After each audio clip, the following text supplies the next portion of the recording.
There's an interesting concept that I have yet to come across a construction company business owner who was ever even aware of it, and most never even heard of it. And that criteria that buyers look for and place a great degree of value and emphasis on is what the degree of customer concentration is for that business owner. By customer concentration, the key litmus test for buyers is if the business is dependent on more than 20% of its revenue from one customer, the majority of interested buyers will simply walk away because they see that as a significant risk factor. I can cite one quick example in an unrelated industry, but the facts still apply. That business had one customer, which was a large chain of hospitals, and that business represented 50% of the company's revenue.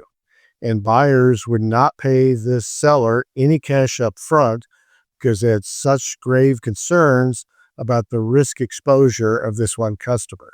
The seller argued there was actually 50 different decision makers for each of the various branches, but the buyers didn't see it that way. So the owner or the seller of the business ultimately turned down 6 offers, none of which had any cash up front. And 6 months later, the senior manager changed at the parent corporation and he changed out vendors. And the gentleman who had been my client literally lost 50% of his revenue and his company became completely unsellable.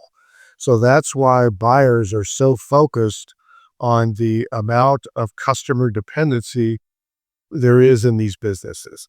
Now, there could be some exceptions. For example, if they do a tremendous amount of work with this Department of Transportation, that's an entirely different scenario because they're generally bidding on a cost basis all of these bids. But in general, if they're a commercial contractor and they get a substantial amount of their business from one corporation, that can be a real red flag for buyers. So a focus on customer concentration should be a priority.